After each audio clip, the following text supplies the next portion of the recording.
स्वागत है आपका हमारे यूट्यूब चैनल जीएस चैंपियंस में। दोस्तों, आज हम लोग पॉलिटी का एक बहुत ही इंपॉर्टेंट टॉपिक देखने जा रहे हैं, फाइनेंस कमीशन।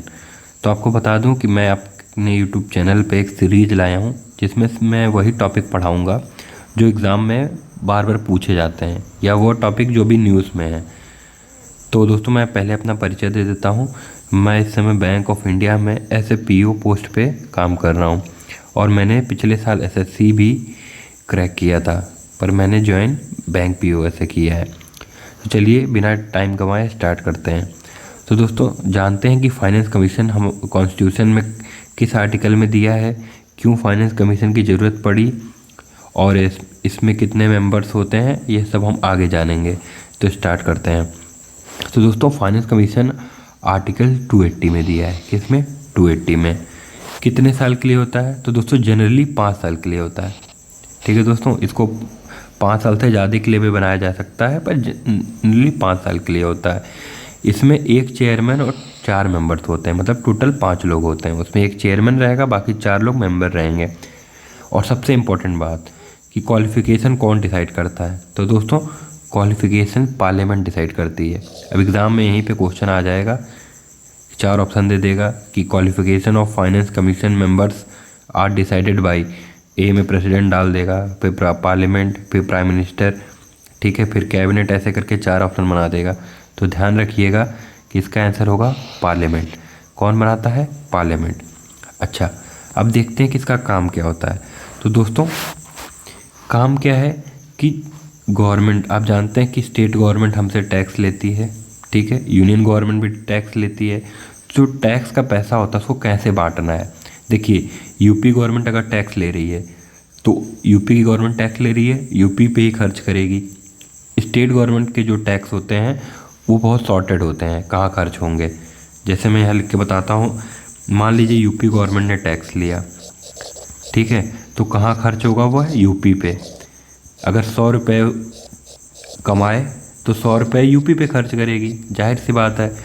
पर अगर सेंट्रल गवर्नमेंट मान लीजिए 100 रुपये कमा रही है टैक्स से, ठीक, अब ये 100 रुपये किस पे खर्च करे?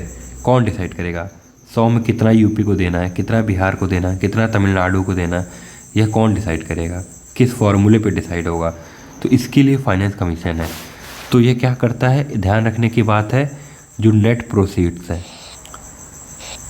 ठीक है, जो टैक्स का नेट प्रोसीड है। अब नेट प्रोसीड का मतलब मैं आपको बता देता हूँ क्या होता है।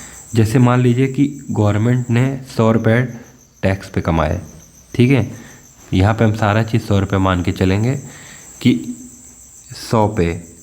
अब मान लीजिए गवर्नमेंट ने 100 रुपये कमाए, ठीक। अब इस 100 रुपये कमाने में मान लो 20 रुपये उनका खर्चा हो गया, ठीक। भाई, जो अधिकारी होते हैं टैक्स कलेक्ट करते हैं, जो सिस्टम कंप्यूटर होता है, बिजली का बिल, सब कुछ होता है, तो बचा कितना? 80। यानी टैक्स कितना कमाए इससे मैटर नहीं करता, ठीक है, उसमें जो उसके खर्चे हैं गवर्नमेंट के, उसको निकालने के बाद जो बचता है, ठीक है, उसको कैसे बांटेंगे? तो ये हमेशा ध्यान रखिएगा, नेट प्रोसीड्स ऑफ टैक्स। तो नेट प्रोसीड्स मतलब क्या होता है कि सब कुछ हटाने के बाद, ठीक है, लागत जो इनपुट लगी है उसको हटाने के बाद जो टैक्स बचता है, अब उसको कैसे बांटें यूनियन और स्टेट के बीच में, ठीक, आपस में 2 स्टेट में कैसे बांटें, किसको ज़्यादा दें, किसको कम दें, ठीक है, यह इसका काम है, मेन काम यही है। दूसरा, ग्रांट इन एड। अब देखिए, कुछ कुछ राज्य ऐसे होते हैं जिनको एक्स्ट्रा मदद की ज़रूरत पड़ती है, जैसे कि जो कमज़ोर हैं, जैसे जो हिली राज्य हैं, ठीक है, जो पहाड़ी पर्वतीय राज्य हैं, जहाँ पे खेती ज़्यादा नहीं लग सकती है, फैक्ट्रीज नहीं लग सकती हैं, तो जिनको पहले स्पेशल स्टेट्स, कई बार आपने सुना होगा कि कई राज्य स्पेशल स्टेट का दर्जा मांगते हैं। क्यों? क्योंकि उनको एड मिलेगा, ठीक है। एड किसको दिया जाता है? जो कमज़ोर होता है। तीसरा है कि how to augment funds for panchayat. ये क्या होता है? देखिए, अब जानते ही होंगे कि 73rd कॉन्स्टिट्यूशनल अमेंडमेंट एक्ट, किसमें? 73rd में पंचायत और 74th में म्यूनसिपालिटी आई। ये क्या थे? लोकल सेल्फ गवर्नमेंट, कि आपके गांव की गवर्नमेंट है, जैसे पंचायत क्या होती है? आपके गांव की गवर्नमेंट होती है। तो इनके फंड कैसे बढ़ाए जा सकते हैं, ये भी फाइनेंस कमीशन का काम है। ये सुझाव देता है, रिकमेंडेशंस देता है। आगे आगे बढ़ते हैं। अब मेंबर्स का क्वालिफिकेशन क्या होता है? तो मैंने पहले ही बताया था कि क्वालिफिकेशन कौन डिसाइड करता है? पार्लियामेंट, और पार्लियामेंट ने 1951 में एक्ट पास करके क्वालिफिकेशन क्या डिसाइड की है। ठीक है, ये देखिए, जो चेयरमैन होगा वह कोई भी बंदा हो सकता है जिसको एक्सपीरियंस है पब्लिक अफेयर्स में। ठीक, और बाकी 4 मेंबर्स जो होते हैं उनमें क्या कौन कौन क्या रहेंगे। एक बंदा रहेगा जो जज ऑफ हाई कोर्ट, ठीक है, किसी भी हाई कोर्ट का जज होने की काबिलियत रखता है। ठीक है, दूसरा किसी ऐसे को जिसको गवर्नमेंट फाइनेंसेस की जानकारी है, ठीक है, ये अकाउंटिंग के क्षेत्र का है। तीसरा, किसी को प्रशासन, एडमिनिस्ट्रेशन और फाइनेंशियल एक्सपर्ट को रखा जा सकता है। और चौथा है किसी को स्पेशल नॉलेज है इकोनॉमिक्स की। ठीक है, मान लीजिए कोई हो सकता है ऑक्सफोर्ड से, मान लीजिए ऑक्सफोर्ड से PhD किया है इकोनॉमिक्स से, ठीक है, भले वो इंडिया में नहीं रहता, हो सकता है वो ब्रिटेन इंग्लैंड में रहता हो, तो भी गवर्नमेंट उसको रख सकती है क्योंकि उसके पास स्पेशल नॉलेज है। तो ये 4 कंडीशंस हैं। अब आते हैं term of office of members and eligibility for reappointment. ठीक है, प्रत्येक मेंबर, एवरी मेंबर कब तक रहेगा, जब तक प्रेसिडेंट डिसाइड करेगा। ठीक, जनरली कितना होता है, 5 साल, उससे पहले हटाया जा सकता है। ज़रूरी नहीं कि 5 साल एक बार आपको बना दिया गया तो आपको हटाया नहीं जा सकता है। ठीक है, ये है। और ये अपना जो रिज़ाइन देंगे किसको देंगे, प्रेसिडेंट को देंगे। अपना जो रिसाइनमेंट लेटर देंगे प्रेसिडेंट को देंगे। ठीक है, ये भी याद रखिएगा।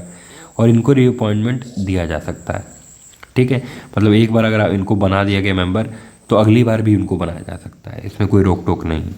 ये देखिए लिस्ट है, अब तक कितने फाइनेंस कमीशन आ चुके हैं, तो दोस्तों अब तक 15 आ चुके हैं। जनरली 5-5 साल के लिए होता है जनरली। ठीक है, हमेशा नहीं, कभी कभी बदलता भी है, कम भी ज़्यादा होता है। जैसे कि पिछले साल जो था कोरोना में 1 साल के लिए बनाया गया, और 1 साल बाद जब कोरोना चला गया तो फिर अगले 2020 से 21 के लिए इन्होंने एक रिपोर्ट दी। ठीक, 21 के बाद जब अर्थव्यवस्था इकोनॉमी पटरी पे आने लगी तो 21 से 26 के लिए इन्होंने रिपोर्ट दी कि क्या होना चाहिए। ठीक है दोस्तों, अब हम देखते हैं ये न्यूज़ में क्यों है। क्यों, क्योंकि अब 16th फाइनेंस कमीशन, देखिए 15th, ठीक है, 15th ने हमें अपना रिपोर्ट दे दिया है, उसकी रिपोर्ट 25 तक लागू होगी। अब 25 के बाद हमें नया चाहिए फार्मूला, तो उसके लिए 16th फाइनेंस कमीशन बैठाना पड़ेगा। और गवर्नमेंट ने उसके दिशा में, उस डायरेक्शन में काम स्टार्ट कर दिया है। कैसे, ऋत्विक रंजनम पांडे, ये IAS ऑफिसर हैं कर्नाटका कैडर के, इनको बनाया गया है officer on special duty for advance cell of 16th finance commission.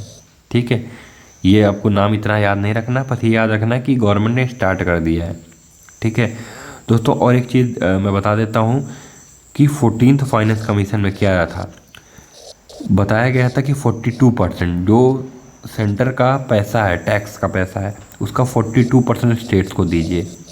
ठीक, अब 42 में स्टेट्स में कैसे बटेगा वो अलग चीज़ है। 15th में पिछले साल क्या हुआ, इन्होंने इसको एक 41% कर दिया। 1% कम क्यों कर दिया, अब ये आपको ध्यान होगा कि जम्मू कश्मीर और लद्दाख, ठीक है, ये अब यूनियन टेरिटरी बन चुके हैं, मतलब केंद्र, सेंटर के अंदर आते हैं। ठीक, तो पहले ये स्टेट थे तो स्टेट के में इनका काउंटिंग होता था, अब ये सेंटर में आ गए हैं तो इनका 1% अब स्टेट्स के कोटे से हटा के सेंटर के पास रहता है। ठीक है दोस्तों, तो सेंटर के पास पहले कितना था, 58%,